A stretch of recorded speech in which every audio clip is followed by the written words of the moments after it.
Olá, olá, você do Ibraenf, é um prazer estar de volta aqui no nosso espaço falando sobre segurança do paciente. Quero saber quem está comigo e quem está comigo hoje assistindo essa aula ao vivo. A gente vai falar sobre gestão de protocolos, o quanto isso é importante dentro das nossas práticas assistenciais. Muito bem-vinda, Mariana Caldeira, Nanda, oi, Miriam. Quem mais está comigo aqui? Camila, Jefferson. Me dão um retorno, por favor, se vocês me ouvem e me veem bem, se a gente pode aqui continuar. Tudo certo? Então, hoje a gente vai falar de liderança de enfermagem, só que liderança de enfermagem voltada para a segurança do paciente. É muito prazer voltar aqui para o Ibraenf. A gente deu uma pausa nas lives para recuperar, dar um fôlego, renovar as nossas energias e as nossas estratégias para alcançar cada vez mais enfermeiros, estudantes de enfermagem e fazer essa enfermagem se agigantar. E hoje a gente vai falar de um tema bastante importante dentro da segurança do paciente, bastante requisitado e muito questionado, que é sobre segurança na gestão de protocolos, né? Como utilizar protocolos para aumentar, para garantir a segurança do paciente nos nossos serviços de saúde. Então, para quem não me conhece, meu nome é Kátia Dias, eu trabalho há mais de 10 anos com gestão de segurança do paciente, trabalho na área assistencial com neonatologia, mas o foco da minha formação foi em gestão de serviços e essa é a minha prática, né, a minha experiência. É auxiliar pessoas na introdução de metodologias que façam os serviços avançarem em relação à segurança do paciente. Então, como a gente tem usado esse espaço aqui para discutir o conteúdo, né, do núcleo de segurança do paciente, o que faz o núcleo de segurança do paciente, como implantar boas práticas. Então, nessa caminhada, a escolha desse tema de hoje foi sobre uma das grandes atribuições do núcleo de segurança do paciente. Como eu já disse aqui em outro momento, o núcleo tem várias atividades, né? O enfermeiro pode coordenar, pode participar, e é principalmente função do núcleo implantar, né, definir uma metodologia de gerenciar protocolos dentro das instituições. Então, para a nossa live correr aqui na programação, né, que eu esquematizei para a gente falar um pouquinho sobre esse assunto, eu gostaria de pedir para vocês que, caso tenham alguma dúvida, digita nessa caixinha aí que tem a interrogação, porque aí eu vou saber que tem uma dúvida sobre o nosso tema. E ao final da live eu vou entrar nessas perguntas para que a gente possa discutir, trocar experiências, tá? À medida que eu falar, caso vocês digitem aí no comentário pergunta, isso pode passar despercebido. Por isso que é importante usar essa caixinha. Então, para não cortar o assunto, para a gente ter aqui, né, uma fluência na troca, no raciocínio aqui, na troca de informações, eu vou pedir para vocês para ler somente no final, tá ok? Mais uma coisa importantíssima, vamos movimentar essa enfermagem. Se você conhece alguém que pode se interessar por esse assunto, que pode se beneficiar, né, desse assunto de discutir gestão de protocolos de segurança do paciente, clica nesse aviãozinho, manda para uma pessoa que você acredita que vai se beneficiar dessa troca. A gente está aqui para fazer uma comunidade, né, fazer uma enfermagem mais forte, mais consciente do seu papel. Ok? Então, como eu disse, um dos grandes papéis aí, os três grandes papéis, o tripé, né, que embasa todo o trabalho do núcleo de segurança do paciente é implantar um gerenciamento de riscos, que é o mapeamento dos riscos, e fazer o gerenciamento dos incidentes, das notificação de eventos, e tanto na notificação de eventos quanto no gerenciamento de riscos, a gente tem que implantar barreiras, como a gente diz na gestão de risco. O que é implantar barreiras? É definir estratégias que vão impedir que o paciente sofra incidentes, que o paciente tenha aquele evento, né, de fato na sua assistência. Então, a gente tem que implantar, definir estratégias que vão garantir mais segurança para a assistência. E aqui a gente está falando mais aprofundadamente, digamos assim, né, mais direcionada para assistência de enfermagem. O protocolo é a principal barreira que a gente implanta nos serviços, né? Protocolos são estratégias de combinação, são estratégias, são arranjos de trabalho que vão utilizar os recursos e o conhecimento da equipe para conduzir uma determinada situação na melhor prática clínica, na melhor evidência clínica, né, a melhor evidência científica disponível para garantir um resultado planejado, um resultado almejado. Então, por isso o protocolo não é a única barreira, mas é a principal barreira que a gente implanta quando estamos implantando ou gerenciando segurança nos nossos serviços de saúde. Então, por que a gente vai falar de protocolos? Exatamente por isso que eu acabei de dizer, né? Protocolo é a principal barreira quando a gente está falando de gerenciar riscos, né? De potencializar o trabalho da equipe, das equipes de saúde para garantir um resultado planejado, um resultado de qualidade naquela assistência. Então, o protocolo nada mais é do que uma combinação de quem faz o quê, em qual momento, naquela situação que nós estamos atendendo, né? Protocolo é diferente de treinar a pessoa num determinado atendimento. Vamos falar um pouquinho disso aqui antes da gente entrar de fato na implantação e no gerenciamento. Entender um pouquinho, é muito comum, né, quando eu converso com as pessoas, eu perceber essa confusão de conceitos, né? Protocolo não é POP, protocolo não é definição de rotina, protocolo não é estudo de uma doença. Protocolo é a combinação, e essa palavra é importante, é a combinação de atividades, né, da equipe para atender um determinado tipo de morbidade ou um determinado tipo de situação. Então, o protocolo marca os pontos críticos, aquilo que não pode variar durante o atendimento. Ele diminui a variabilidade, né, através de principalmente fluxogramas de trabalho. Então, o protocolo é uma matriz temporal que demarca em uma sequência lógica, em uma sequência temporal, ou seja, quem faz o que primeiro, quem faz o que depois, quais as responsabilidades, como vamos atender aquele tipo de morbidade. Vamos dar um exemplo aqui.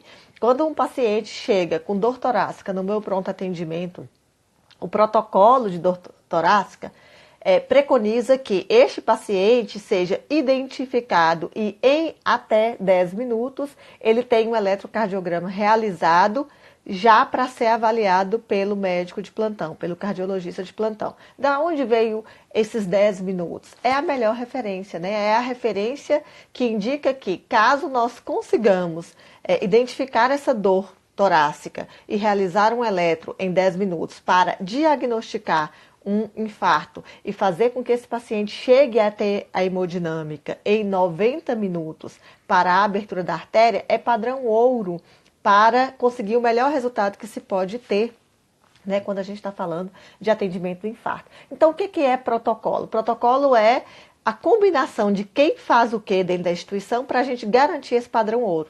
O que é um protocolo no caso aí? O protocolo é a combinação de como vamos identificar esse paciente com dor no peito. Esse paciente vai chegar na recepção, como que a gente vai fazer? Isso é protocolo. Como a gente vai fazer? Tem um totem que ele fala que está com dor, tem uma pessoa antes, né, do triador que já identifica uma pessoa que trabalha ali que eu posso ajudar. Como? Tem cartaz? Qual é o tipo de estratégia que nós, dessa instituição, vamos adotar para identificar com a maior precocidade que aquele paciente na recepção está com dor no peito? Então, o protocolo é isso.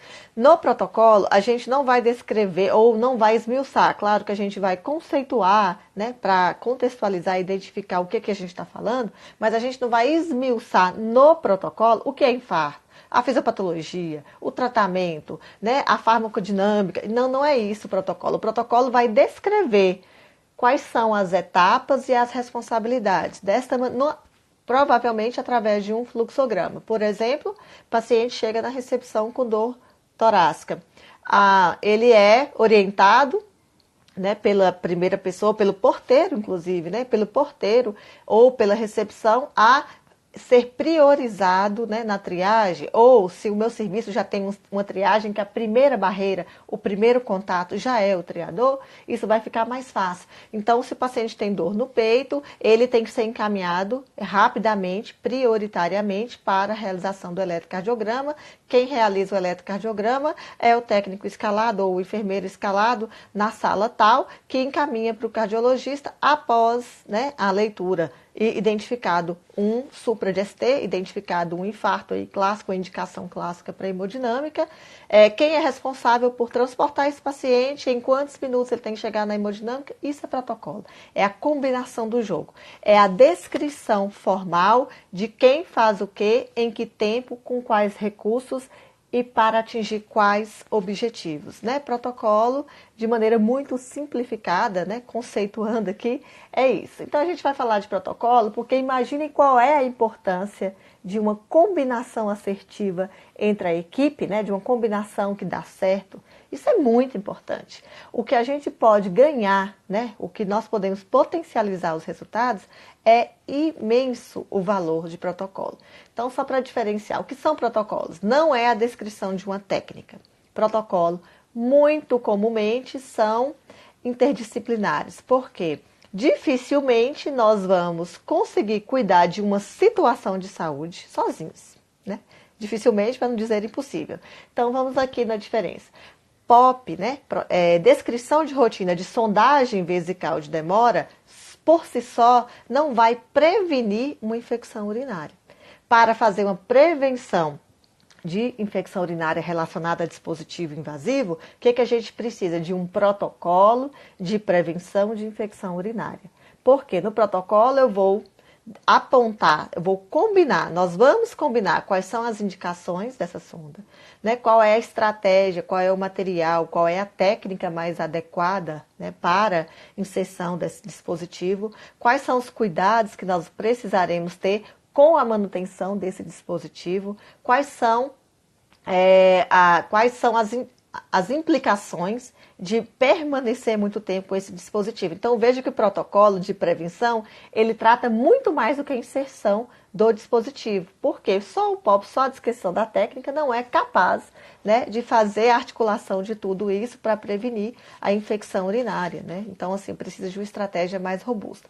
Protocolo é isso, é uma combinação do jogo, de quem faz o quê, em que momento, e é uma descrição temporal através de uma matriz, muito comumente aí através de fluxogramas, porque são esquemas, né, estratégias mais fáceis de comunicar o jogo, a etapa, né, quem faz o quê, em que momento. Então, os fluxogramas são muito, muito, muito usados e muito importantes.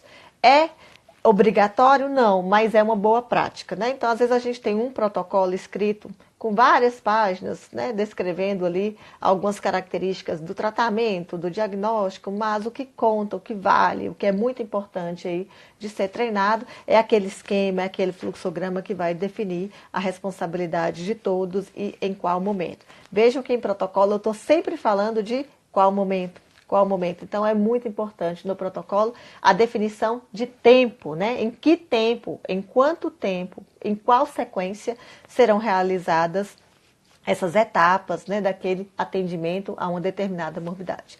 Então, a gente vai falar aqui hoje de 6 etapas, né, de 6 passos para implantar e gerenciar protocolos.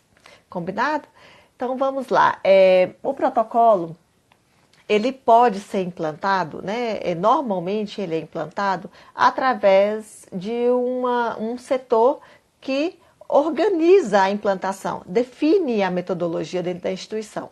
Claro que um enfermeiro do setor, eu sou enfermeira assistencial da unidade de internação A, eu posso, né, coordenar a minha equipe, eu posso implantar um protocolo? Posso, mas isso vai ter muito mais valor, muito mais importância, muito mais impacto se isso for feito de maneira institucional. Então, por isso é muito comum, né, estar à frente da coordenação da implantação desses protocolos, o escritório da qualidade, o controle de infecção, o núcleo de segurança do paciente. Por quê? Por causa da representatividade que eles vão ter, né? Eles têm uma capacidade mais transversal, de estar, né, influenciando vários setores, e se todos os setores estiverem ao mesmo tempo falando da implantação de um mesmo protocolo, é muito mais possível, né, que a gente tenha êxito aí nessa implantação. Por isso que é muito importante isso ser uma prática institucional. E como eu já falei aqui, é mais que importante, gente, é obrigatório,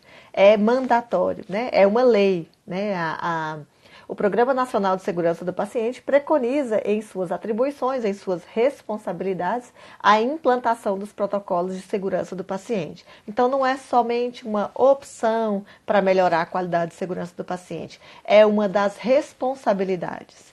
Então, quando a gente implanta o núcleo, eu estou de olho no horário aqui, quando a gente implanta o núcleo de segurança do paciente, né, e quando nós somos fiscalizados pela vigilância sanitária, o principal aspecto, né, o que é primeiramente perguntado para nós é: vocês têm o núcleo de segurança do paciente oficial, querem ver os registros? A segunda pergunta normalmente é: já implantaram os protocolos de segurança do paciente? Então, essa pergunta está falando de quê?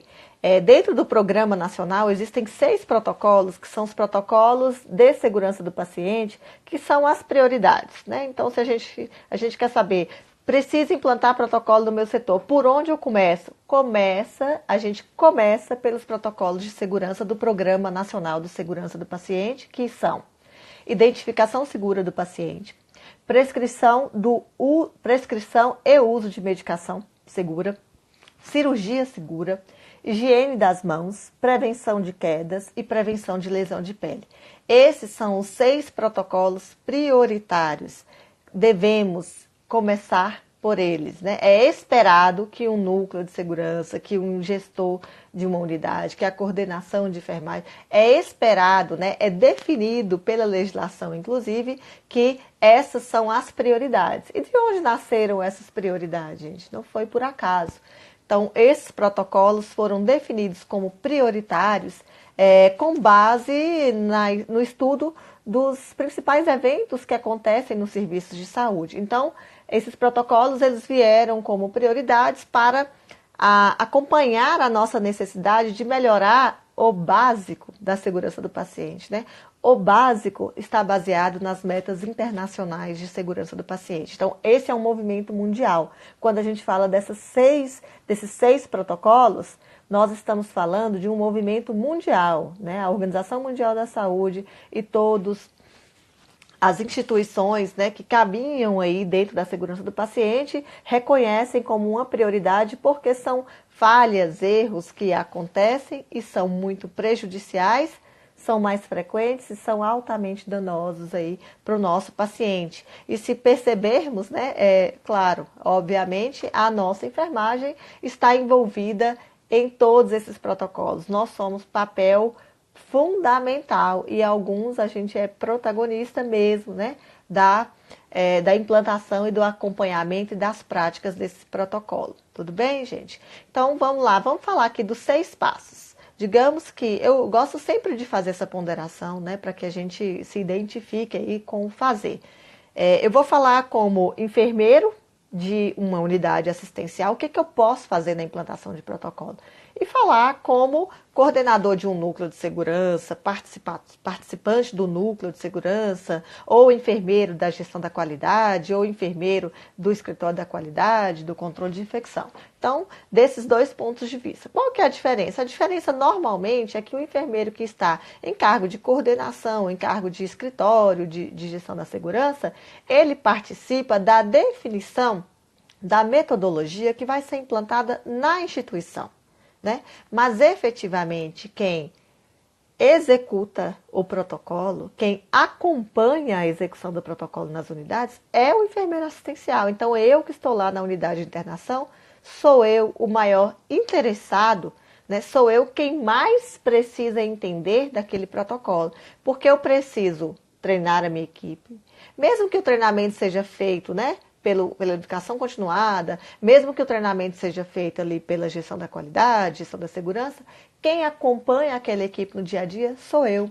Então sou eu que preciso entender, eu, enfermeira assistencial, preciso entender o que a minha equipe percebeu daquele protocolo, quais são as dificuldades que eles estão tendo para executar o protocolo. Eu preciso acompanhar a adesão às práticas do protocolo. O protocolo, em outras palavras, só acontece se o enfermeiro assistencial se envolver com ele. Não adianta o núcleo de segurança do paciente fazer um cronograma para a implantação dos 6 protocolos, treinar todo mundo, se isso não fizer sentido e for prioridade para o enfermeiro assistencial. Nós não conseguiremos executar se os atores que vão praticar aquele protocolo não estiverem engajados e envolvidos. Então é sempre bom a gente pensar nisso. Eu ouço muitas vezes, muitas pessoas dizendo assim, infelizmente, né? Eu quero estudar sobre gestão da segurança do paciente porque eu quero sair da assistência. Não, é o contrário. Quanto mais envolvido na assistência, mais eu preciso estudar sobre segurança do paciente. Quem faz segurança do paciente sou eu, enfermeiro. Assistencial sou eu, enfermeiro, que estou ali de frente para o paciente, de frente para a minha equipe, né? Como a gente costuma falar aqui no IBRAEF, o foco do enfermeiro é o técnico de enfermagem. O foco do enfermeiro é a equipe. Eu preciso fazer essa equipe entender, tá? Então a gente vai falar aqui de 6 passos que nós podemos aí utilizar, né? É uma sistematização que eu uso quando vou falar sobre protocolo, quando vou implantar protocolos e que tem dado certo aí na minha experiência e em várias experiências. Então eu juntei, né? Agrupei aí várias literaturas e até as recomendações aí do programa de segurança do paciente. Então vamos lá. Vamos implantar protocolo, né? Temos lá o núcleo de segurança do paciente, é obrigatório, a gente já oficializou e está lá a nossa tarefa, implantar os protocolos de segurança do paciente. Vamos lá, como a gente começa? Começa por onde, gente? A gente sempre começa pela escolha dos protocolos, né? Não dá para eu chamar a equipe e treinar 6 protocolos. Olha o universo que é.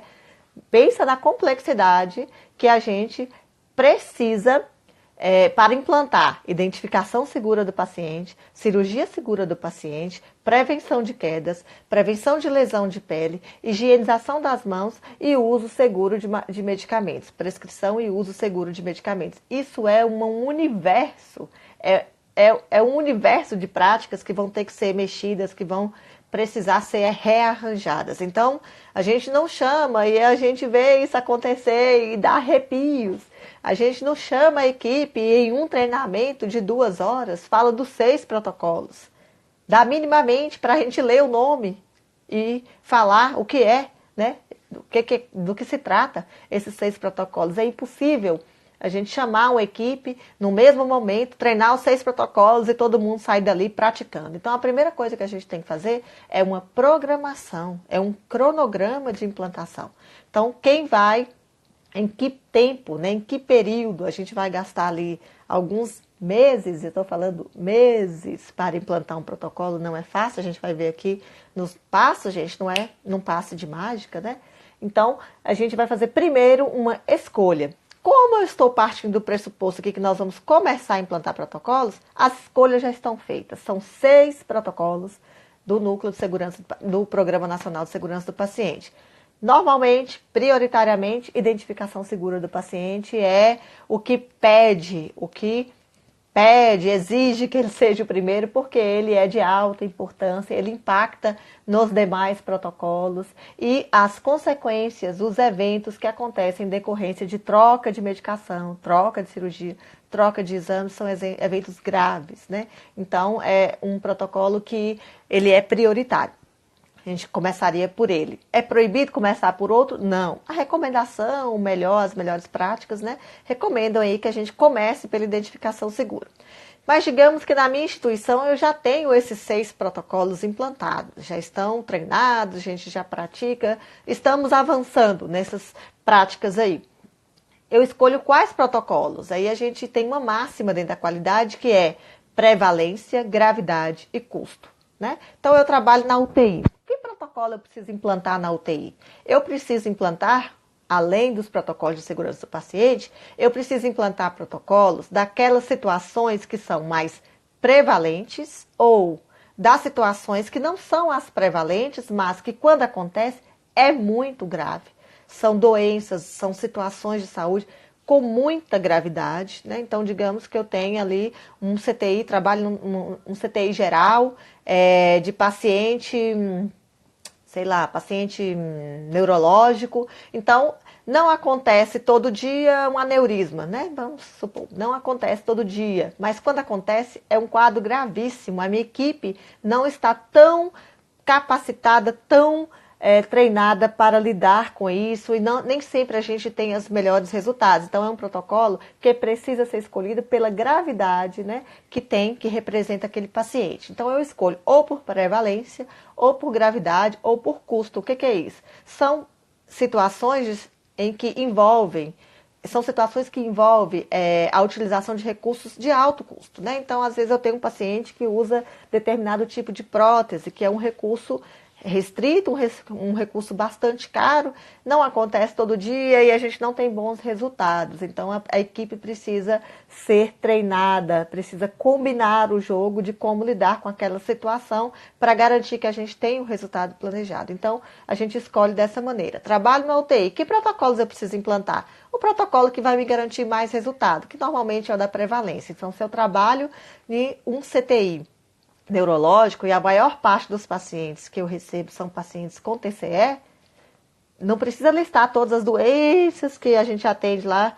Não, vai pela prevalência. Se a gente conseguir implantar o protocolo da prevalência e da gravidade, nós vamos ter muito resultado, né? Muito resultado. Porque nós vamos combinar o jogo, né? Planejar qual é o resultado que a gente vai ter com aquelas situações, com aqueles pacientes que são minha prevalência e a gravidade. Entendido, gente? Então, eu tenho, primeiramente, protocolos de segurança. 6, inquestionável.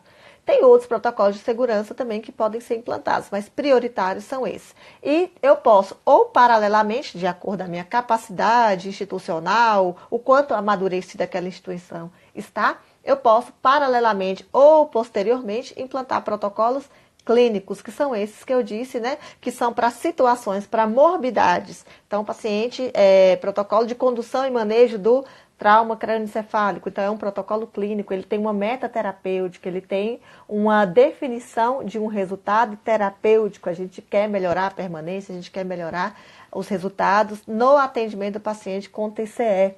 Então, é assim que a gente escolhe. Esse é o primeiro passo, escolher. Aí já é um universo de discussões, né? Nós precisamos escolher baseado no contexto daquela instituição. Então, por isso que não cola, não cabe, não vale a pena a gente ligar lá para a instituição. Que protocolo vocês implantaram aí? Não faz sentido, gente. Protocolo é algo que está específico para aquela unidade, de acordo com o contexto, de acordo com o perfil, né, de acordo com o perfil epidemiológico mesmo daquela unidade. Claro, excetuando os protocolos de segurança do paciente, que são para quaisquer serviços, os protocolos clínicos é algo individualizado. O segundo passo, né, para a implantação do protocolo é a montagem da equipe.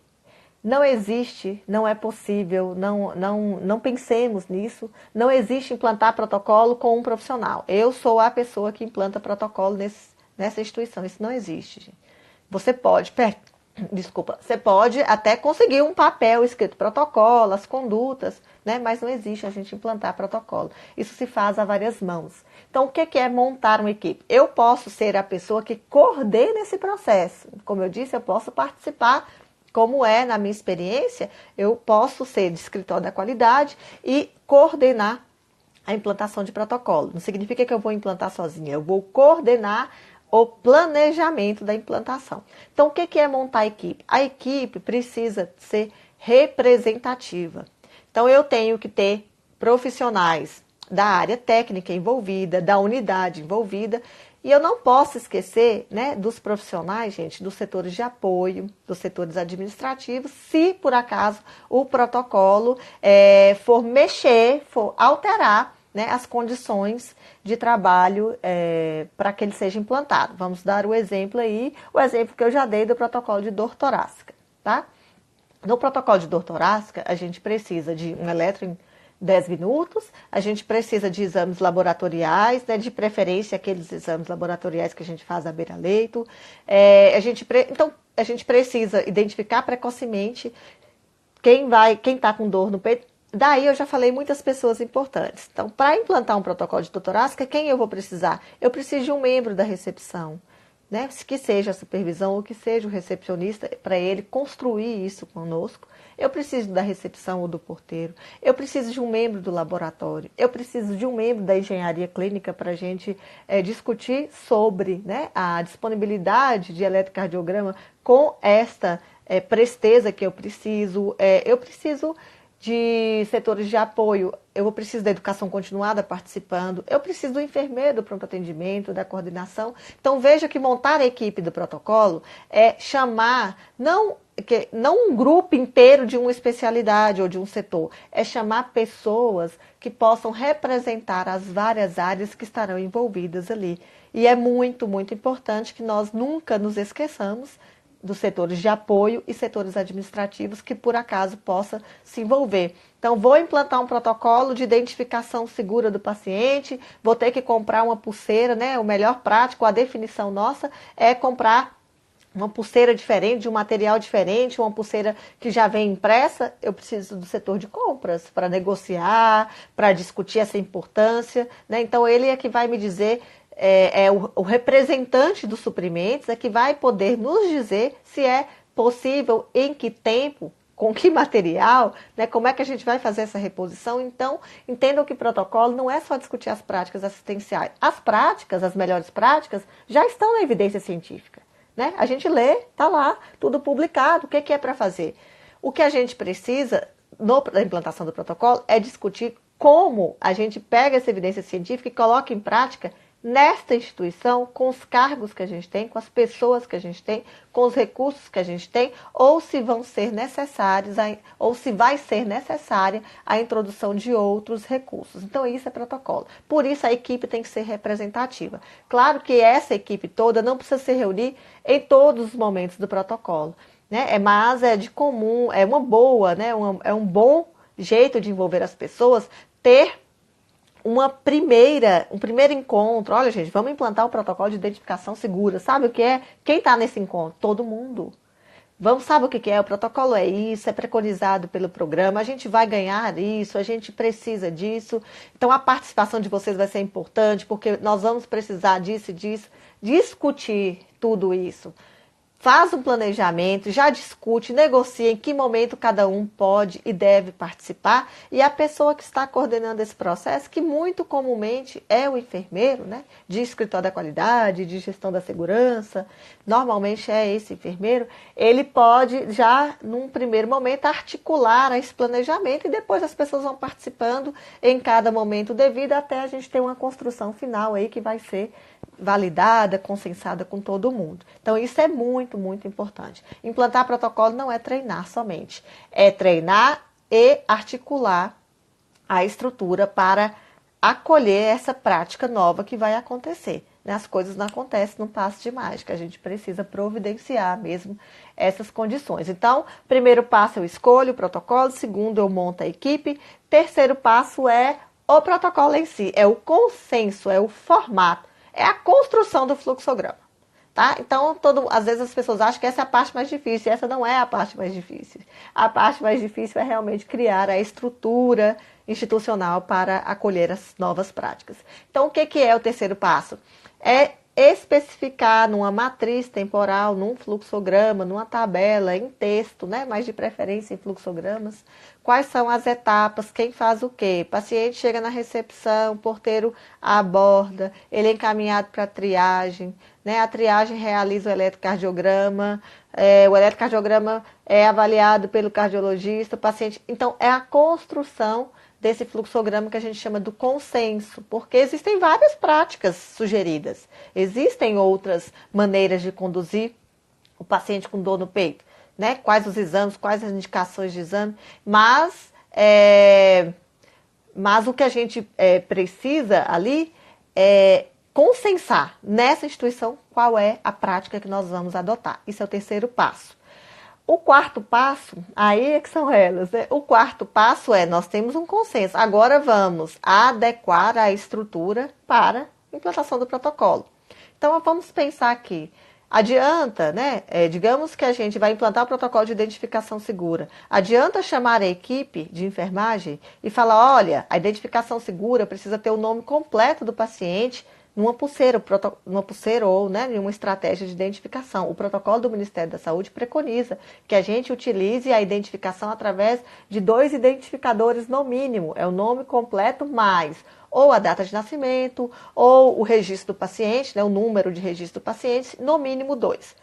Adianta eu chamar a equipe e falar, gente, temos que fazer isso, mas não definir em que eles vão escrever, ou imprimir, ou olhar essa identificação, se não tem placa de identificação que comporte essas informações. Então não adianta treinar a equipe para fazer algo que não é possível de ser feito. Então, antes de chamar a equipe para treinar, nós precisamos adequar a estrutura, tá? Essa é a primeira coisa, porque no treinamento eu já preciso dizer como fazer e já entregar o recurso para fazer. Né? Então a gente vai ter que discutir mesmo. Se tiver que discutir com a alta administração, se tiver que discutir com o setor de procurar apoios, procurar a direção, mostrar o planejamento de implantação do protocolo, mostrar as vantagens, a obrigatoriedade, né? O que a gente vai ganhar com aquilo, quanto vai custar alguma estrutura, e depois dessa negociação é que a gente vai então treinar a equipe. Kátia, mas treinar a equipe faz sentido, pelo menos traz algum resultado. Claro que traz, gente. Não estou dizendo que treinar a equipe não vai trazer nenhum resultado. Mas dizer para a equipe fazer algo que é impossível de ser feito, não faz sentido nenhum. Então, a gente que está na coordenação de implantação de protocolo tem que ir aí para o 4º passo. Além de adequar a estrutura, a gente adequa também o formato de registro, por exemplo, no prontuário. Às vezes, na implantação de um protocolo, eu vou definir, por exemplo, no protocolo de prescrição e uso de medicação segura, a gente vai definir um parâmetro de como prescrever, de como fazer a checagem da medicação, de como registrar, né, o uso do medicamento. Então, eu vou ali, eu não vou criar, não preciso comprar nada, mas eu preciso padronizar, adequar uma estrutura de prontuário que vai acolher essa nova prática. Então, tudo isso a gente vai pensar. Um profissional que precisa ser muito envolvido na implantação de protocolo é o profissional de TI, né, porque muitas instituições usam tecnologia, sistemas de informação, né, para registrar em prontuário. Então, o pessoal de TI precisa mesmo entender e, em alguns momentos, participar dessa construção para nos auxiliar aí na implantação de estratégias, inclusive de adesão, de divulgação dos fluxos, até na maneira como registra o prontuário, a gente pode ter ali os protocolos permeando, né, através de formulários. Então, a TI é um personagem bastante importante aí nessa implantação também. Então, o 4º passo é adequar a estrutura, o arranjo de trabalho. Quando eu falo adequar a estrutura, não estou falando de comprar coisas somente, não.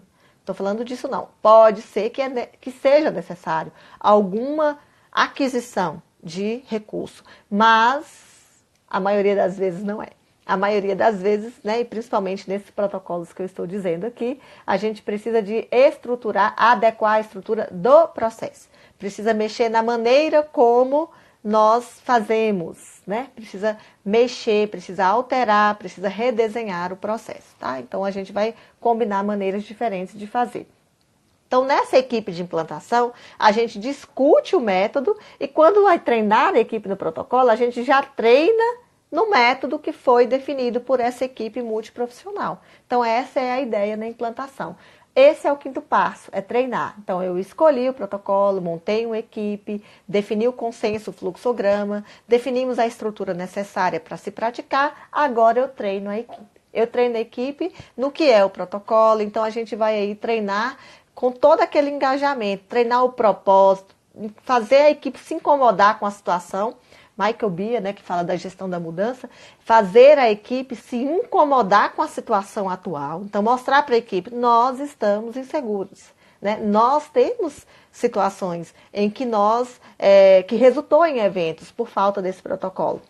Faça a equipe se incomodar com a situação atual, né, com o resultado atual e, com base nesse incômodo, fazer a equipe se interessar, se engajar em mudar aquela prática através da implantação do protocolo. Isso é um bom começo para o treinamento, engajar as pessoas no propósito e na missão que elas estarão ali assumindo com a implantação daquele protocolo.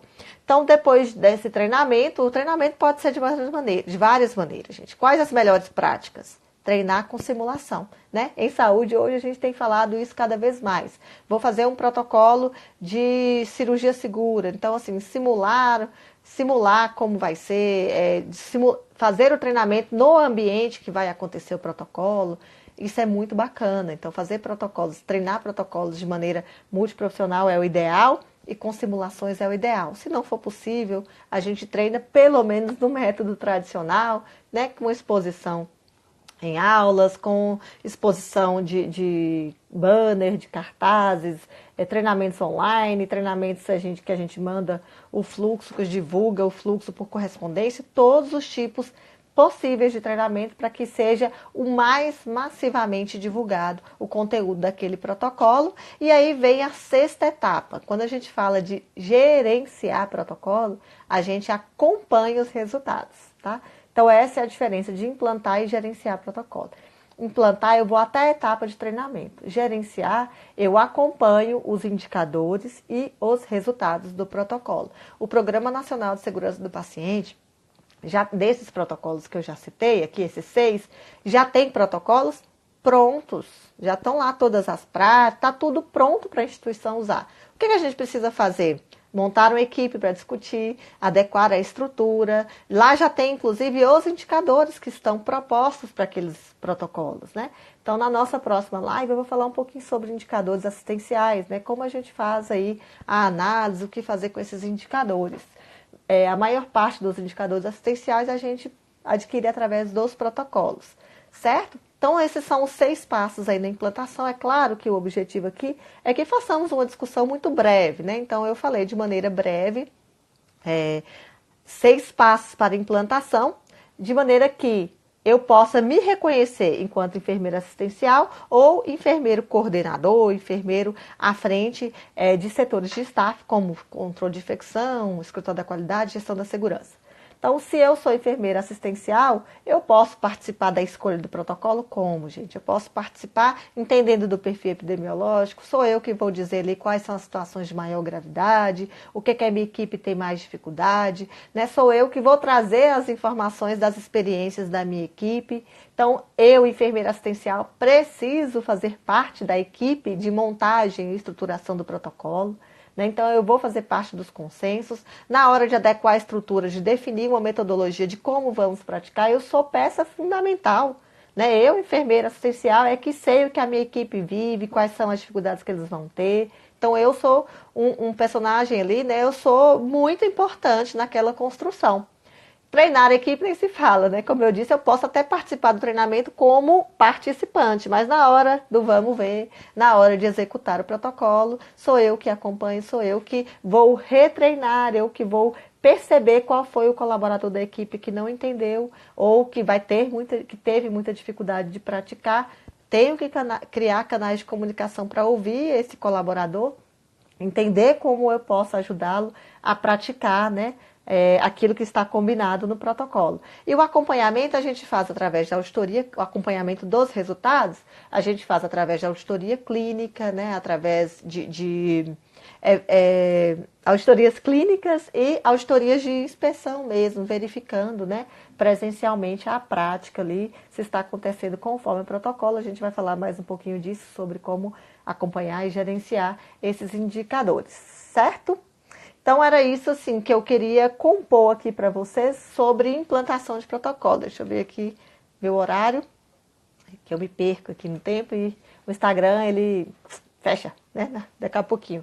Então, a gente tem aqui 10 minutinhos para responder perguntas. Na caixinha de pergunta não tem nenhuma pergunta. Então, teoricamente, eu posso entender que ninguém tem perguntas. Mas como a gente tem 10 minutinhos aqui, vou voltar aqui nos comentários.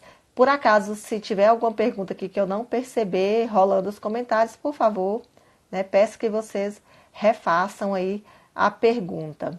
Tá, vamos lá, gente. Tem muita gente aqui cumprimentando, até eu chegar nas perguntas pode demorar. Quem quiser, neste momento, fazer alguma pergunta, fique à vontade. Olha só, vamos lá. Acho que não teve perguntas aqui. Deixa eu ver, estou mais para baixo. Ok. A Nina? É Nina? Nina disse que essa articulação é fundamental, né? Essa articulação da equipe antes de implantar o protocolo é fundamental, Nina. É fundamental e faz toda a diferença. Eu costumo dizer, costumo brincar com as pessoas que protocolo, gente, não é um treinamento que a gente chama as pessoas e treina. Protocolo tem que ser inaugurado, né? É um evento na instituição. As pessoas têm que ser mobilizadas. Nós vamos implantar o protocolo de cirurgia segura. Aquilo tem que movimentar as pessoas. E a gente usa várias estratégias, né? Então a gente usa de comunicação lúdica. Quantos vídeos a gente já viu, assim, coisas interessantes. Não sei se vocês já tiveram a oportunidade. Quantas equipes, né, gravaram vídeos com música, paródia, simulação dentro de sala de cirurgia, né, tudo para divulgar e falar sobre o protocolo de cirurgia segura. Então, fazer essa conexão afetiva, cognitiva, esse interesse da equipe naquilo que vai ser implantado é importante, né? Trazer a técnica dura e seca e faça-se. A gente não funciona assim. Nós implantar protocolo é convencer pessoas a fazerem de um jeito diferente do que está sendo feito. Então a gente vai ter que reconstruir, desconstruir uma prática atual e reconstruir uma nova realidade e articulação. E o grupo de pessoas representativo, né, um grupo representativo faz imensa diferença, né? A gente consegue negociar melhor, a gente consegue levar para a administração aquela necessidade que porventura apareça no protocolo. Então não é o pedido de uma pessoa isolada, é o pedido de um grupo representativo, é um grupo que está falando sobre o assunto, é a visão de várias pessoas. Então isso faz muita diferença. Hoje o núcleo, é Luz Elisângela? Hoje o núcleo de segurança do paciente se tornou mais importante. Hoje o núcleo de segurança do paciente se tornou mais importante que a busca pelas acreditações. Eu não sei se eu entendi a sua pergunta. O núcleo de segurança do paciente, independente das acreditações, das certificações de qualidade, o núcleo é obrigatório. Mesmo que a instituição não esteja no processo de acreditação, gente, é força de lei, né? Então a gente tem uma portaria publicada que obriga, né, que todas as instituições tenham um núcleo de segurança do paciente. Inclusive, quando a gente recebe a vigilância sanitária para fazer a renovação do alvará sanitário, esse núcleo é inspecionado, ele precisa estar funcionando para que a instituição, inclusive, renove o seu alvará, porque é uma lei, é obrigatório.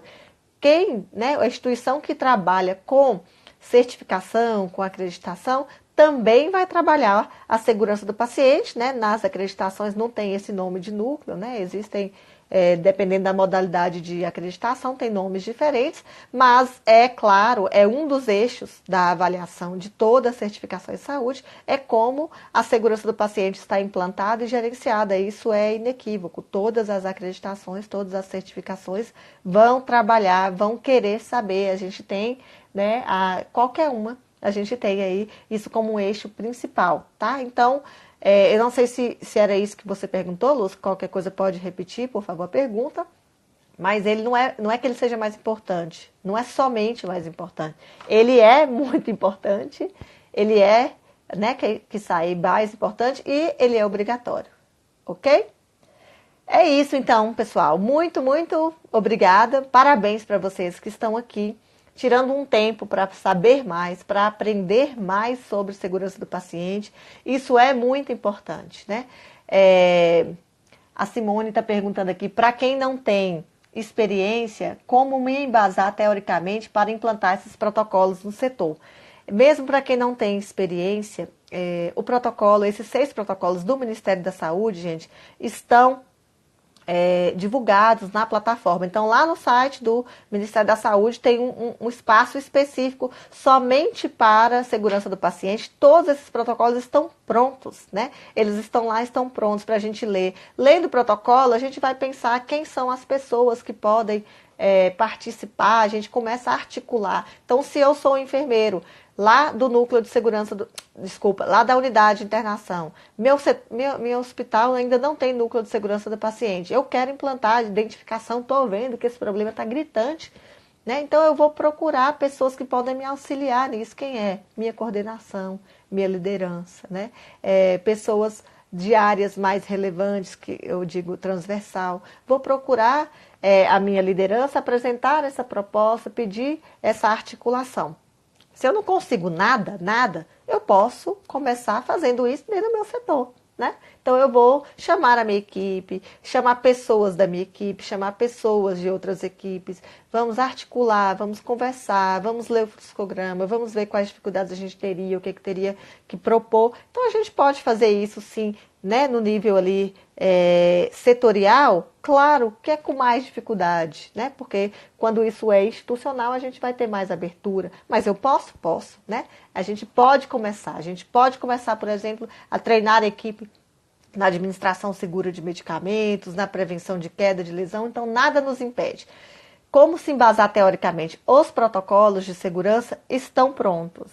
Eles estão lá disponíveis. Na plataforma do programa tem muito material bacana que pode ser acessado, discutido, fazer grupos de estudo, treinamento, e assim a gente pode conseguir aí esse subsídio. Estão me perguntando aqui qual que é meu Instagram. É @Kátia Dias, né, com 2 S no final, tá? Depois eu deixo aí, se alguém puder digitar aí por mim, deixa por mim, por favor, fiquem à vontade. Tem uma pergunta aqui, não tem experiência como aperfeiçoar nesse tema, né? Então a gente tá com propostas já no forno aí, né? Tem muita maneira de aperfeiçoar. O programa está aí disponível, o Programa Nacional de Segurança do Paciente. O IBRAEF está formulando, né, está trabalhando para trazer cada vez mais conteúdo para vocês nessa temática, né? Então acompanhe a gente que a gente tem novidades, né? A gente vai ter novidades em breve. Certo, gente? Muitíssimo obrigado. Parabéns para quem está à frente da enfermagem, quer ver essa enfermagem garantir segurança do paciente, porque esse é nosso papel, é nossa responsabilidade, é com prazer que a gente tem, né? É o prazer que a gente tem de fazer a diferença no mundo, né? Fazer essa enfermagem garantir qualidade e segurança do paciente. Muito, muito obrigada e até a próxima, gente. Terça-feira, nesse mesmo horário, é dia de live sobre segurança do paciente. Um abraço.